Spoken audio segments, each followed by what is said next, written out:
Hey everybody, it's your boy Zero here doing another gunpla review. In today's episode, we are covering the high-grade Perfect Strike Gundam from Gundam Seed. So, I'm going to say this outright, this needs a remaster. There's cool things about it. I love this thing. I love the design, I love the look, but it needs a remaster like quickly because I want this improved so badly. I got this at my local hobby store, really cheap, so if you can find it cheaper, get it, because some places it's a lot more expensive than it should be. But, yeah. So, it is a really cool kit. I love the design, I love the look of it. But there is so many things wrong with it, between the color inaccuracies, I guess you want to call it the size difference between where the weapon, how big the weapon should be, and it actually is. It has a lot of flaws. I'm willing to overlook these flaws because this is a really cool mobile suit, but it still has some flaws. And that also reminds me, I need to check something out later with this dude as a personal thing, but that's just me. So let's just get into the review and talk about this cool looking Strike Gundam. Okay, so this is the Perfect Strike Gundam with everything that comes in box. Except you get two extra, well, technically 3 extra pieces, actually 4. On runner, let me flip this. Runner C here, you get a pair of wings that probably went to the Ale Strike. The Ale part of the Striker pack. And on, what the heck is the letter? Ah, there it is.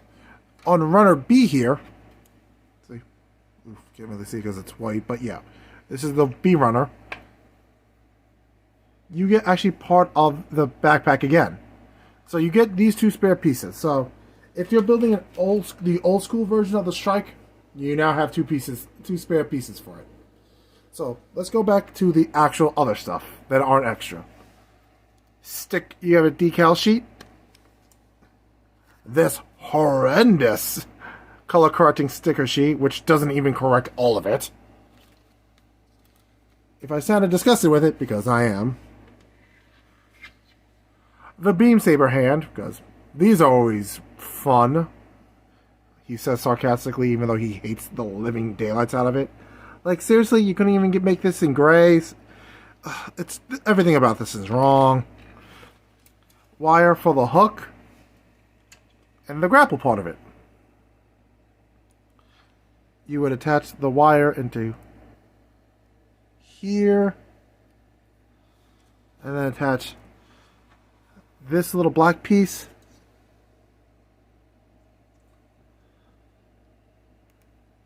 into here, and then attach it into the shield arm, into where this piece is, so you can have it shoot out. So that's always cool. Beam effects for the sword. The back of the sword, basically a beam shank, if you will. And for the beam boomerang. And comes with it, and it actually comes in the instructions, the beam rifle for the strike, and the shield. Again, you will have to paint this. If you want this to be correct, you'll have to paint it. So let's talk about the Gundam itself. And okay, right here, this is supposed to be black. These are stickers. The color inaccuracy just here, because these parts are supposed to have red on it. The stickers here are the yellow stickers are supposed to go here and here. But it's like, this can be so I can't. So, all in all, this is cool. I like, if you take off the backpack, the shoulder armors, this is loose, just to give you all a heads up. This will pop out a lot on you, but it's not awful, but if you don't want it to come out, you'll have to glue it in. Okay, if you don't have the launcher part of this, it fits perfectly. The downside is, which I don't like, is that you can't build like the launcher strike or the sword strike separately. It's either you have the Strike Gundam or the Perfect Strike. There is no in between. Which kind of makes sense because it is the Perfect Strike, it should. But, yeah. I thought that was kind of, if you have all three pieces in it, you should be allowed me to do both. So, as you can clearly see, look at that seam line. Some of these are not great. So, that's the leg all the way up. That's the knee bend, not good. Foot rotation, not bad. That's the splits, not good. Do we have an ab crunch? We have a tiny ab crunch. The head does not fully rotate, but that's mostly due to the backpack, which you can take off because it's not like it's glued in here. Ooh. Be careful when doing stuff like that, because apparently this stuff will pull apart on you like that. Because this always happens. I don't know why. Every time I try to check this part of the backpack always stays attached. There we go. So, without backpack, full 360 spin. With backpack, you're not getting it.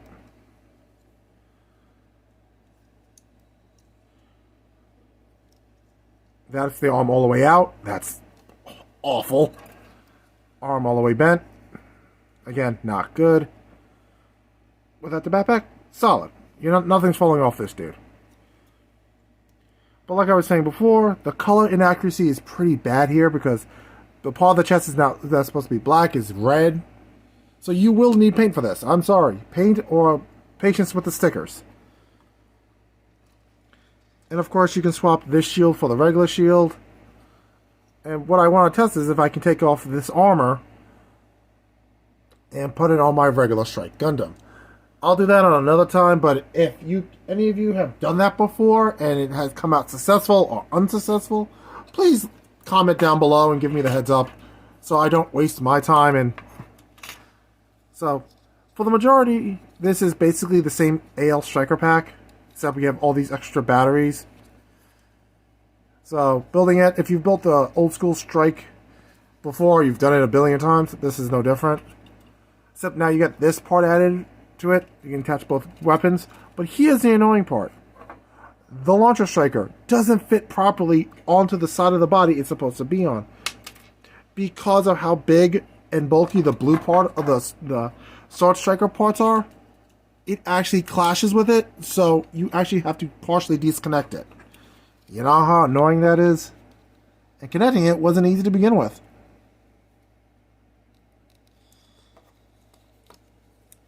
Like this, it's now disconnected again.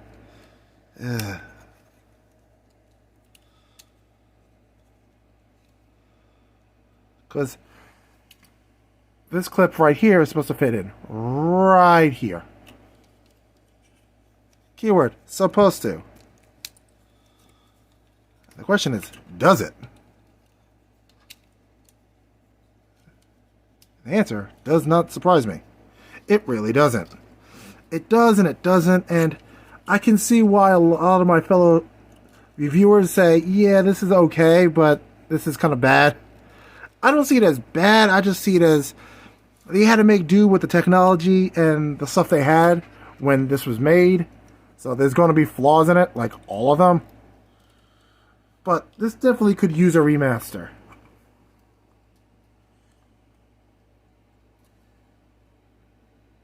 Plus side, it's surprisingly stable.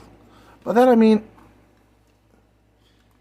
it can stand up pretty well with all that weight on its back. When I first built it, I'm like, oh, this is going to tip over a lot. But if you get it at a certain angle, like it's, posing like this, or leaning forward, if it leans forward a little bit, it actually stands up better. It's not great, but it actually can support its own weight, which is surprising to me. So, let's get to the summary and wrap up the review, and yeah. So, would I recommend the high-grade Perfect Strike Gundam? If you can get your hands on it cheap, yes. Because if you like the Strike Gundam, you're willing to deal with the issues that an old-school kit does have. Because, again, this is almost a 20-year-old kit. Like, I think this came out in, like, 2000 and something. So, this is almost a 20-year-old kit. Let me just double-check. Yeah, this is actually an 11-year-old kit. My bad. But this is still 11 years old. Technology has massively improved from Gunpla from 11 years ago to today. So, an 11-year-old kit, not awful. It could be infinitely better, but I can understand why people critique it so much, but it isn't as awful as people make it out to be. It has flaws, don't get me wrong. Between the poor articulation and the stupidity of the cannon, the launcher position, or the size of it, if you will, because it's a pain to try to put it into holding mode. Basically, when you try to fire it, it's a pain to transform it and keep it together without the connecting piece breaking off. This is why you see it like this, and I didn't bother trying to transform it because it's really a pain to do so. The sword, on the other hand, it's easy. It's a sandwich situation. Open up back of hand, slide in the sword, no big deal. Not a big deal on that. They got that fine. But the downside I did not mention, see this white part? Yeah, this entire section is flimsy as all hell. And if you accidentally knock into it, you can actually disassemble it completely. And the white part will fall out. You're probably asking yourself, Zero, how do you know this? Because it happened to me while moving it into my room. While moving it in to record, I literally banged it on the table, as you see my nice table here, banged it, and the white part fell out. I did it when I was building it, I did it while it, yet no, it falls apart when you build it. It will fall apart on you if you hit it. I don't know why, it just does. So it's kind of flimsy that way. This is why I support the group of people saying we need a remaster of this, so it's no longer such a janky piece of mess. It's not awful, but it can infinitely be improved. So, that's my opinion on it. I recommend it if you have patience and paint. Lots of paint. So, Friday's episode, I don't know what, Thursday's episode, I don't know what's going to be. Next week I'm on vacation, so I'll see you guys after that. But before that, I got some news. I got the G-Self with the Perfect Pack yesterday, so it should be arriving sometime next week. So that's awesome. Actually, no, I go on vacation the week after, so you know what I mean. The week this episode drops is the week I'll be around, and the week after that I won't be. It's more confusing when I say it out loud. But I want to thank everybody for watching. I'll catch you guys in the next episode. And I don't know what Thursday's episode is going to be. It's going to be either a core Gundam or a custom build. I have not decided which one. It's going to be one of the two, though. So, if you want to support the channel, please use the links down below. And thank you for following me this far. If you're new to the channel, thank you for joining. If you've been here from the beginning, thank you for sticking around. All of you are awesome. All of you are appreciated. You guys keep helping me want to keep doing this channel. And yeah, I'll catch you guys in the next episode. But again, if you want to support the channel, links are down below. Like, comment, and subscribe.